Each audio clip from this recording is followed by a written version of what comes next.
From years of anxiety to warrior and mentor, Bradley Robinson created the Anxiety Project to help you end your anxiety naturally. Let's mold the new you and let's end anxiety together. Hey everybody, welcome to the Anxiety Project podcast number 17. I am your host with the most on anxiety recovery. Today, it's another anxiety story of mine. This one is all about my recovery and really what I was going through during my recovery. So, let me start off this podcast by saying that I reached rock bottom when I was going through severe health anxiety. Okay. And this was about a couple years back, about when I started my recovery. And it was very confusing, but my recovery started when I was going through severe hell. And when I decided that, you know what, this is enough. I can't wake up another day like this. I am going to recover and I'm going to learn right now. And the first step I took to recovery was getting myself knowledgeable. So what I did, I found people online, influencers, role models that went through the same thing I went through. People that talked truthfully about their severe symptoms and their suffering and talked about the same symptoms I had, talked about the same experiences I had through panic attacks and going day by day in a sensitized state. And I want to say that the anxiety guy, Dennis Simsick, he was one of the influencers of mine who helped me get through anxiety as well. So I just wanted to say he was one of the role models I adopted when I went through anxiety recovery. He has a great podcast. He has a great anxiety program and all this stuff and YouTube channel that helps with people with anxiety. So there's a lot of resources out there, such as this podcast, such as my YouTube channel, that talk about anxiety and like myself, went through it, went through the hell, went through the panic attacks.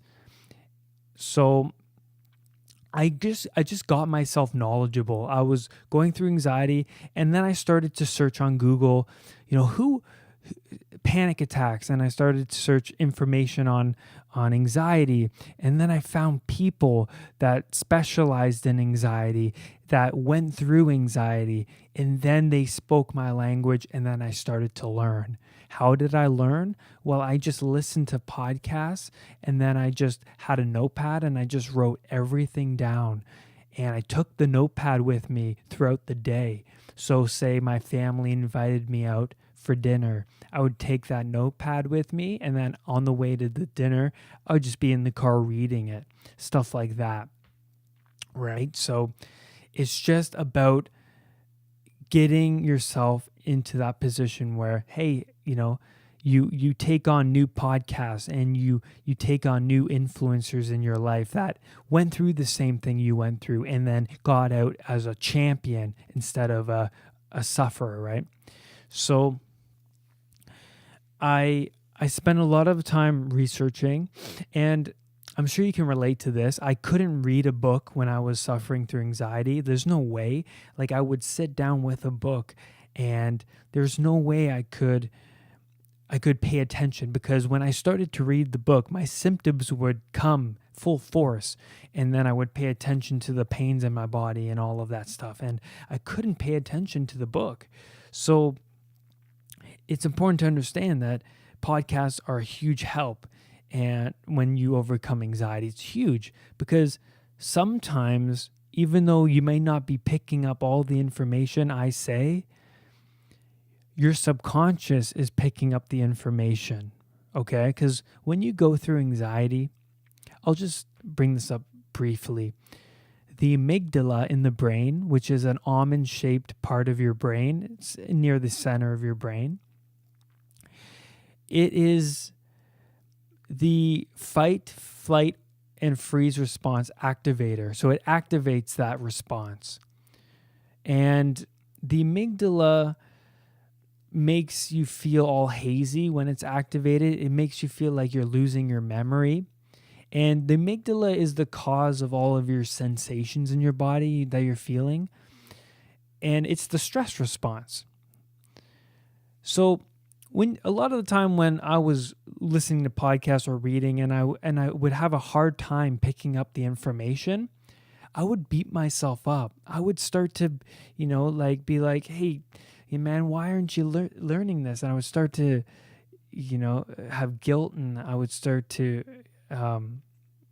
like continuously beat myself up for thinking I'm losing my memory and stuff like that. So it's important to understand that, when the amygdala is activated, you do feel like you're losing your memory. You do feel it hard to concentrate. But the important thing to know is that your subconscious is picking up the information. And what I used to do when I was going through my recovery is I would used to listen to podcasts right when I went to sleep, and they would continuously play even though I was sleeping. Okay? And that was so that I could live the new identity, so that I can absorb the information. My subconscious was still active even though I was sleeping. So these podcasts were playing continuously day to day. And that's how I learned, through writing notes and podcasts. Okay. And then my whole world started to open up, and I got a paradigm shift. And the paradigm shift started when my influencer and my role model that I adopted talked the same language. When they say, they experienced the same symptoms as me, my mind was like, oh my God, so you're telling me these symptoms aren't serious illnesses, that it's just my amygdala, that it's just my anxiety causing all of these sensations? Oh my God, I didn't even realize that.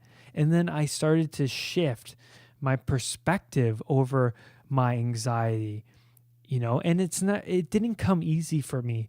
My recovery took 5 months because I was practicing anxiety for a long time in my life. Some people overcome anxiety in a month to 3 months. 3 months is usually the average span of time, but I took longer because my anxiety was really severe. And my girlfriend was very supportive. It was very difficult when I was going through anxiety recovery to maintain a healthy relationship, because I did go through agoraphobia. And agoraphobia is when you have a fear of public spaces.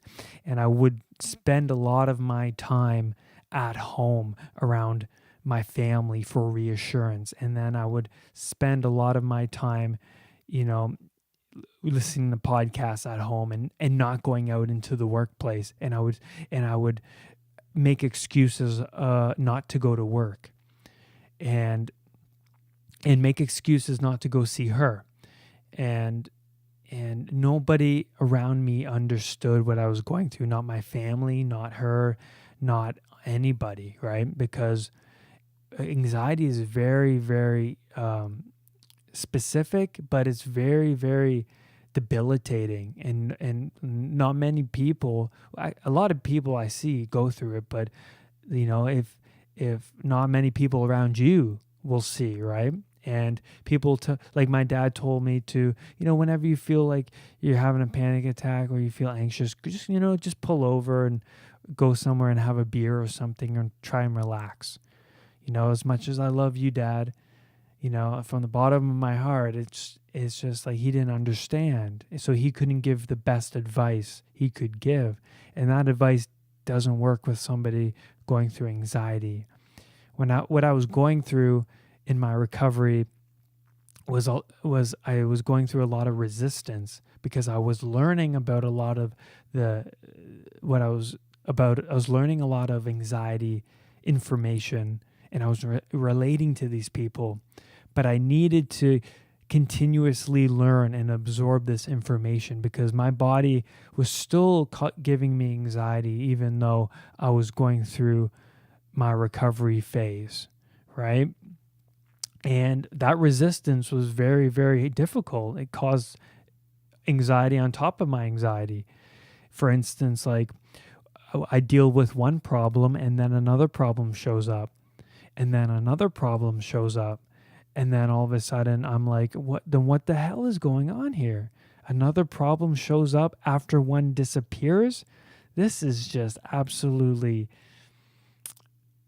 this is just too difficult for me. And then I would have a setback where I would beat myself up one day and have a panic attack. And then I would, and then I would be like, okay, well, the next day I'll have to work harder to keep my momentum. Because really anxiety recovery is all about momentum, because you always go through setbacks when you go through anxiety recovery. Not one person does not go through setbacks. It's always a rocky road when it comes to recovery, but as long as you stay on the right track, you will overcome your anxiety and you will get to a better place in your life. It's just, that's the way it works. As long as you stay on track and you adopt new role models and you just learn and learn and learn, and you change daily habits and you start doing things differently. And I started to drive different directions to work, not taking the same route. And I started to go a different route. What would that do? Well, what it would do is change the neurochemistry in my brain, the chemistry, right? And new links would pair up in my head. So, the new experiences my brain appreciated, because I was tired of going down the same road every day. And it was all about just living a different lifestyle and going against my old identity. That's what it was really about. It was about going against my old identity, the old anxious Brad, the old worrisome Brad.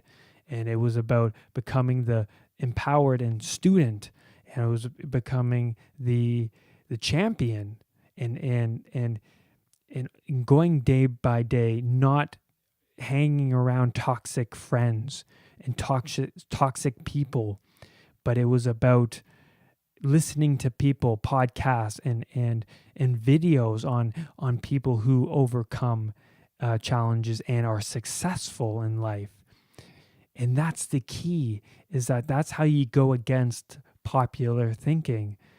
I never wanted to do a day, a 9 to 5 average job and come home and go to bed and watch TV, watch TV, then go to bed and then do the same thing the next day. I didn't want that life. I was very connected with nature when I was younger, and I'm still very, very, very connected with nature now. I think it's one of the key components to living a balanced lifestyle. But I believe that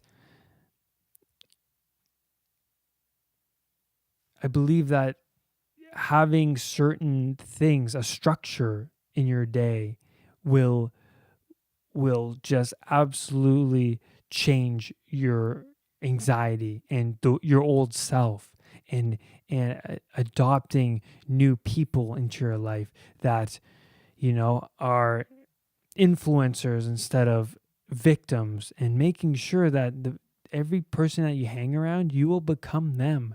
You pick up on their different mannerisms and behaviors and language, right? And that's your subconscious picking up all of that information. So that's where I wanted to end it today, guys. My recovery was a huge learning experience and rocky road, and I wouldn't change anything because my old identity shifted, and I had a difficult time maintaining good relationships in that recovery phase.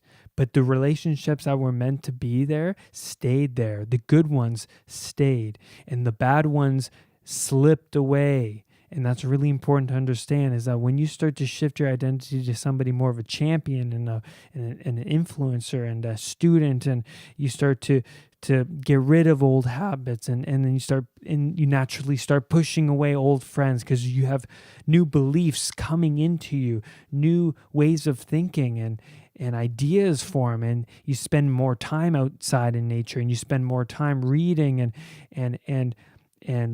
and not watching TV, and you start to get rid of bad habits. You start to exercise more and eat healthier foods, and all of a sudden you become a different person, and that's just the way it goes. I love you. I love you all so much. I hope you enjoyed this podcast. I always love doing these podcasts. I do them every week. Make sure to review this podcast on iTunes. I would love that very much. Subscribe to my YouTube channel, The Anxiety Project. I would love for you guys to comment on those videos as well. And let me know what videos you want me to post, because I will do that. You let me know the topic I want to talk about, and I'll post it. Thank you guys so much. Do not let your anxiety define who you are. Have a great day. Bye, guys. For more podcast episodes, for more video content, and one-on-one coaching with me via Skype, visit www.unpluganxiety.com for everything you need to know about ending anxiety. I love you all, and have a great day. Bye-bye.